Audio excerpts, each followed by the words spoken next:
Hello, parents. Welcome and thank you for being part of Lead School at Home. We are delighted to receive all your messages, pictures, and videos of your child learning. Do keep sending these over WhatsApp to our number 86828 33 Or you can post your pictures or videos on your Facebook, Instagram, LinkedIn, or Twitter accounts. Just remember that when you share these pictures, you add the hashtag Lead from Home. Our big reason to start Lead School at Home was to keep students engaged during these testing times and let the learning continue. Today, we have over 2.8 lakh students attending our online classes across the country, and over 700 schools have partnered with Lead School at Home to help their students. And this number is constantly growing. Your school is one of the progressive schools to have made this decision, and we are happy and grateful that so many schools and parents are making learning available to their children and to their students through Lead School at Home. I hope you remember the 5 ideas from last time to take care of your child's social and emotional well-being. Let us quickly recap them.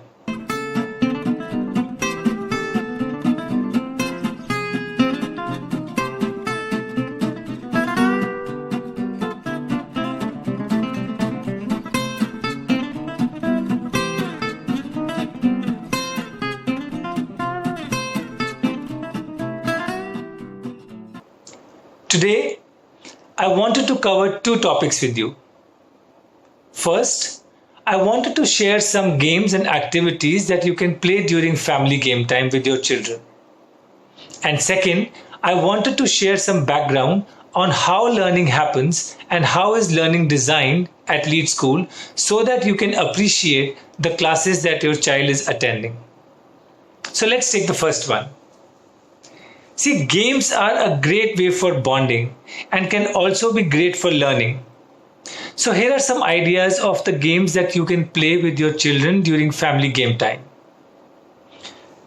I'm going to split this into 2 parts. One is games that are appropriate for children between 3 to 7 years.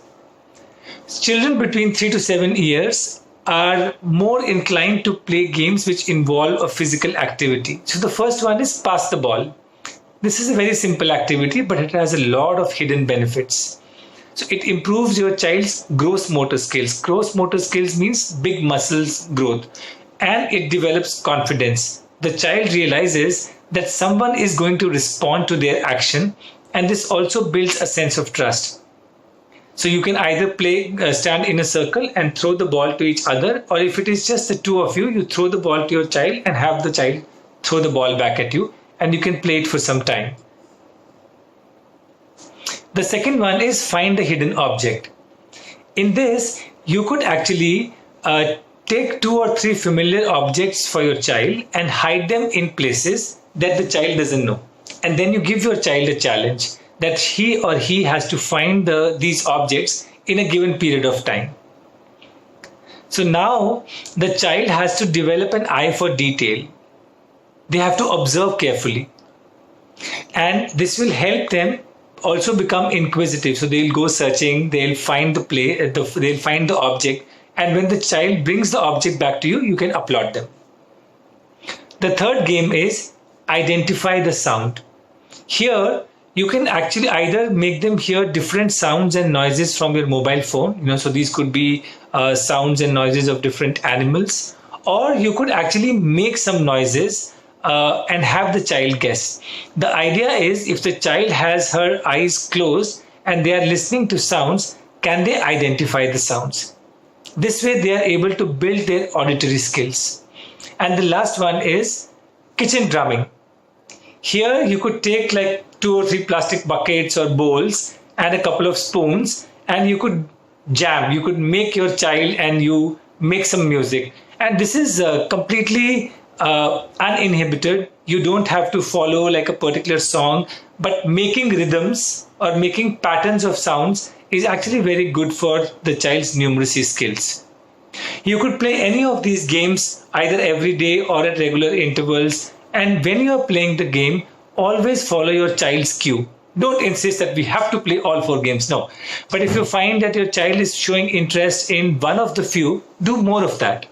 So the 4 games we spoke about for children between age 3 to 7 years is pass the ball, find the hidden object, identify the sound, or kitchen drumming.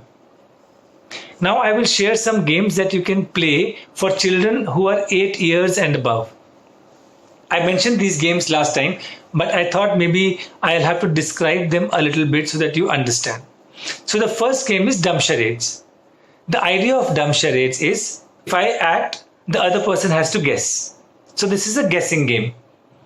If you are forming 2 teams, so you could have one child and father and the other child and mother form 2 teams, then each team makes their clues. Now these clues could be about books, it could be about movies, it could be about TV episode series, anything that your family knows. And so you make clues, and then every team will basically take out a clue and act, and the other team has to guess in a given time. So you could decide the time is 1 minute or 2 minutes.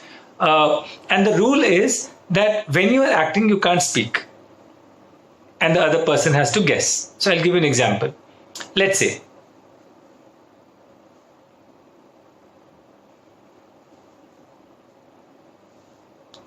so this was Dil Dhadkne Do. So if you have to do a movie, you will start by telling the other team that it's a movie or it's a book or it's a TV series. How many words? So Dil Dhadkne Do had 3 words. And then I am doing the first word, which is Dil. And then second word, Dhadkne. And third word is Do. If you are playing multilingual, then you can indicate English or Hindi.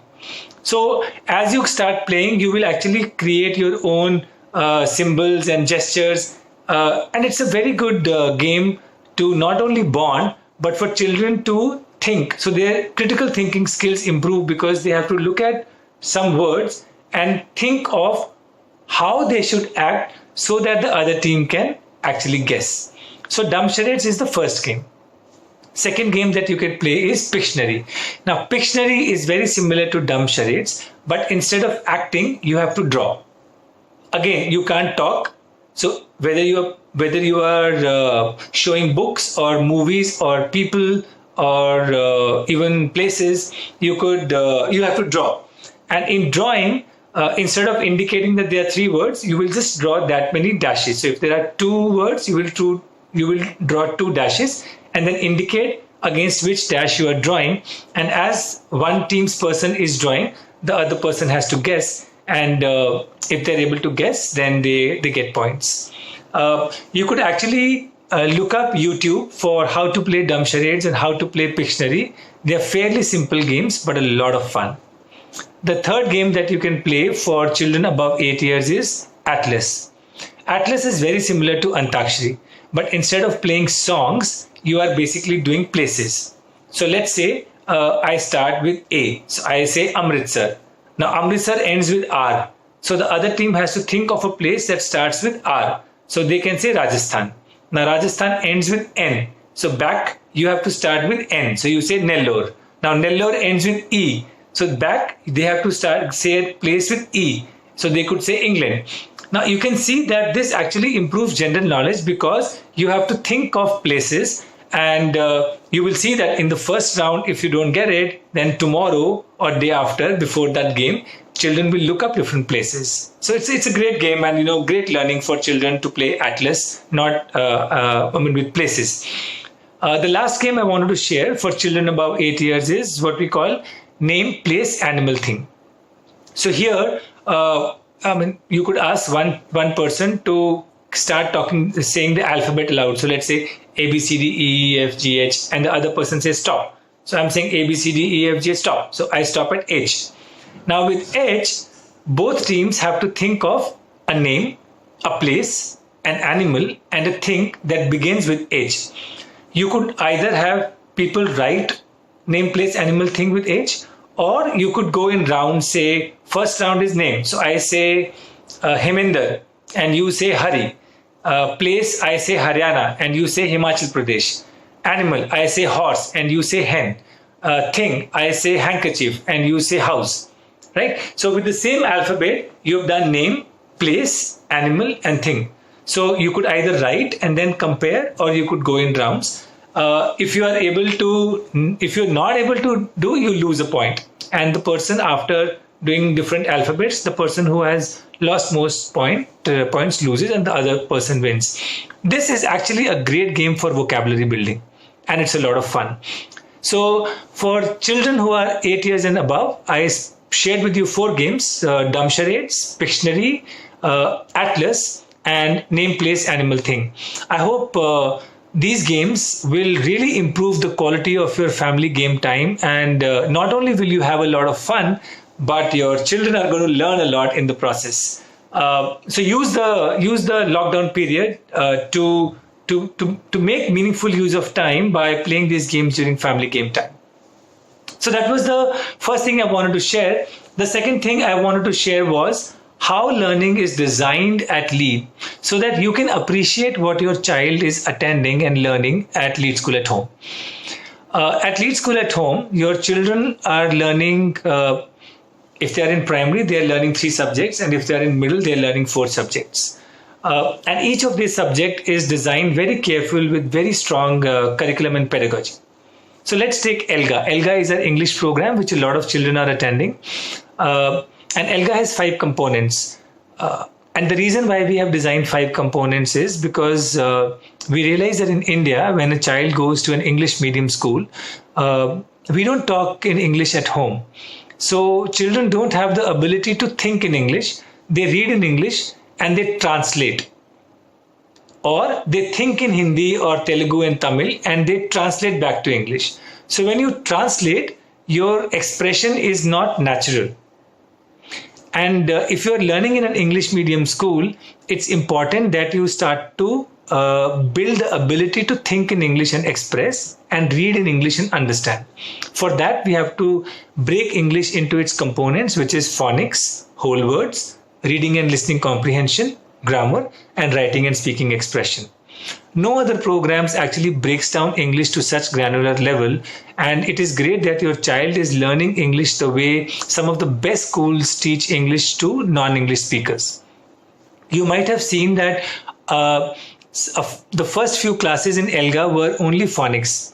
Now this is very important because children need to learn the sound of letters and blends and digraphs before they can start to read. If they don't understand the sound, it is very difficult for them to read. So therefore, phonics is a very important component which is there in ELGA. The other thing that you see is that we teach English as a skill, not as a subject. So there are a lot of new strategies that we teach children on how to read and understand and how to think and write. So for example, some of your children might have learned LURPC. Now, LURPC is a strategy to find the meanings of new words. Some children might have learned the strategy of figuring out how a story is structured. So younger kids would have learned that every story has a beginning, a middle, and an end. Older children might have learned that every story has STORY. So S stands for setting, T stands for talking characters, O stands for oops, there's a problem. R stands for steps to resolve the problem, and Y is yay, we found a solution. So most stories actually follow this structure. Now it is important that children understand this, and so that when they have to write a story, they can actually use this structure. When they have to understand a story, they can follow this structure. Normally, when children learn English, they don't understand the structures and strategies. They just read stories and answer the questions ahead. But ELGA builds the skill of understanding in English, and that's why these structures are taught to students. Now, if you look at EVS for primary or science for middle school, you will see that there's a lot of learning by doing. There's a lot of demonstrations and activities. And this is important because science cannot be learned theoretically, or science cannot be learned by reading something in English and explaining in local language. So you will see that we have a lot of vocabulary cards in EVS and science for children to understand the meaning of tough scientific terms. And you will see that we are teaching EVS in English primarily because it builds the vocabulary skills, and it helps them to ultimately be able to write the answers in their own words. So some children might find it tough in the beginning, but this is the right approach to learn EVS and science that we use in Lead School. Now, if you look at math, in math we follow the concrete pictorial abstract approach. Children find math very difficult because they don't understand the quantity beneath the numbers. They don't understand that when you write 2, it actually represents the quantity 2. So children need to understand the quantity below a number. Children need to understand the quantity and operations behind the plus or minus or division. And that is why concrete pictorial abstract is renowned the world over as the best approach to learn math.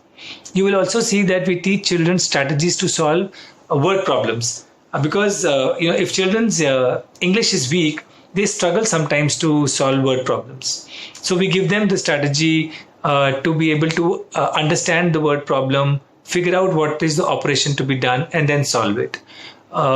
Similarly, for middle school social studies, you will see that we follow the strategy of visualize, locate, and connect. So how do you use maps and timelines to make sense of history? How do you visualize geography? How do you connect what they're learning to their real life?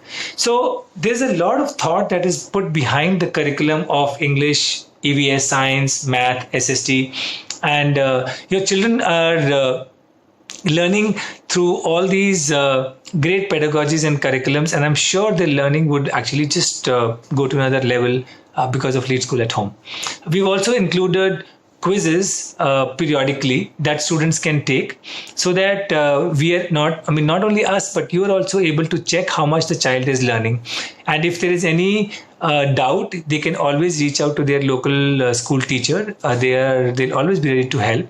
And through this approach, we will ensure that learning actually continues, and your child gets exposure to some of the best approaches to learning English, math, science, social studies.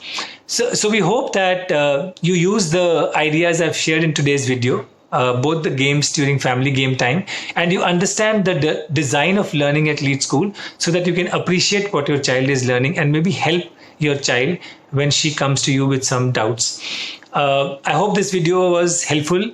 If you have any questions, please feel free to call us at 86828 3333, or you could even send a WhatsApp message on the same number, and we would be very happy to respond to your questions.